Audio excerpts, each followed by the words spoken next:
GPS tracker ni bezanya dekat cara pemasangan, bukan sekadar barang.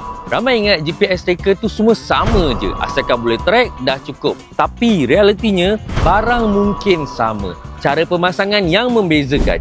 Dekat EasyTrack, sebelum pemasangan dilakukan, kami akan rujuk wiring diagram. Kenal pasti laluan selamat, elak ganggu ECU dan juga CAN bus. Gunakan automotive grade wiring serta ada fuse protection sendiri. Bukan sekadar main potong sambung. Wiring mesti kemas, tersusun, tak obvious dan juga tak mudah dikesan. Dalam kes kecurian yang sebenar, syndicate akan buka panel untuk cari sistem dan juga GPS tracker. Sebab itulah pemasangan tak boleh secara cincai. SOP pemasangan bukan sekadar prosedur. Ia beza antara sistem yang mampu counter syndicate dengan sistem yang sekadar boleh guna sahaja. Kereta-kereta yang berisiko ni, cara pemasangan pun kena bergantung pada risikonya yang tersendiri. Jadinya kalau anda nak tahu setup apa yang sesuai untuk security pada model kereta anda, tekan saja butang di bawah, boleh PM kami ataupun nak bercakap dengan expert team EasyTrack, tekan saja link dekat bio.